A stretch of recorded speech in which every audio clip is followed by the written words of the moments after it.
What's up, everybody? It is a Blue Drake, and today we are going to finally be able to announce the alpha release date for Hell Let Loose, and also go over the top 5 questions that the community had when I put up a poll over what the most interesting questions you all would have that you want the developers to answer. So now we have the answers to those questions, and we can talk about the release date for the alpha, and hopefully in the next couple of weeks we're going to be able to get our hands on this game. Okay, so let's get right into it. First things first, alpha release date has been set to March 31st. That is what the forums have announced, and also what the developers have said the target release date for first playable is going to be. Now, whether it's going to get delayed or not, I'm not sure.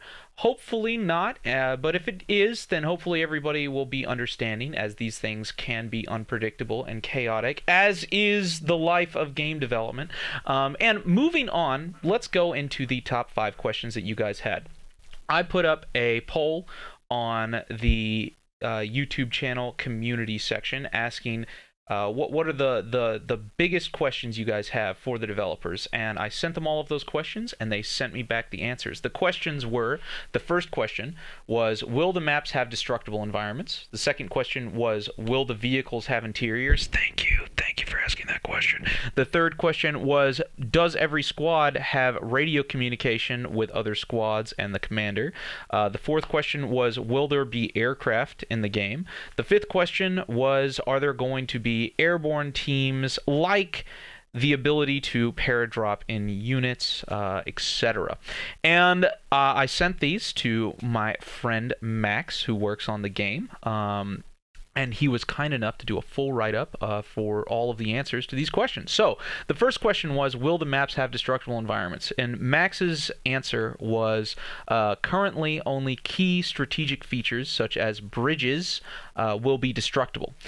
This is a combination of an engine limitation with networking, and basically they are going to start on destructible features that we think will change the traffic across the map, and then see how they can push it from there. So they're going to start on having destructible elements that are probably really important to tactics and gameplay, and then if you can push the game further in the future, so there's even deeper destructible mechanics, they can expand from there, but starting somewhere that has really critical tactical significance. Next question was, will the vehicles have interiors? And the answer is, the vehicle interiors will be available for all open-topped vehicles. Enclosed vehicles will, however, not have interiors, specifically due to the amount of resources necessary to achieve our already completed vehicle list in-game. We'd rather have 20 different tanks than 5 tanks with full interiors, and that quite frankly, that's pretty understandable.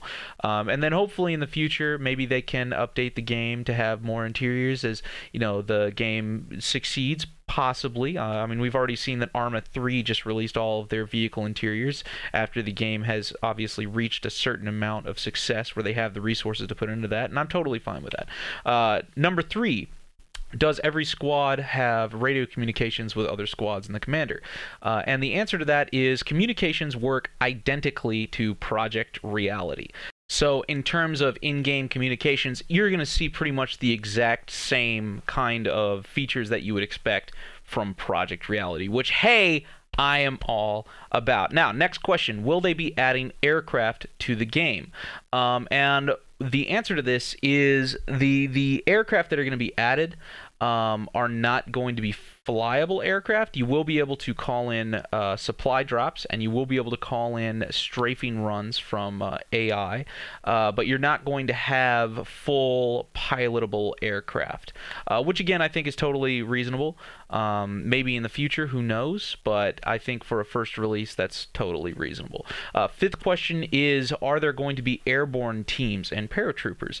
And the answer to this is, we are looking at titles such as Company of Heroes as to how how to implement an airborne component or mechanic within the game. This could be represented as an airdropped spawn point or some other feature. We're very excited to widen the scope of the game to tackle these specific functions and features. That is the exact words from Max. So it looks like there might be some form of paradrops that might make it into the game. Whether it's going to be like you're in an aircraft and you physically jump outside is yet to be determined, but that is basically the rundown given to us by the developers. So that is it. Those are your 5 questions answered, and the alpha looks like it is going to make a release on March 31st, so mark your calendars. Hopefully we hit that date and we're actually going to be able to play some of this game. Besides that, thanks so much for watching, and I will see you guys next time. Love you. Oh, and of course, as always, make sure you subscribe to us on our website so you get notifications even if YouTube doesn't want you to, because we probably will be doing some live streams on this game in the near future, and you want to make sure you're there for that, correct? Okay, that's what I thought. All right, peace.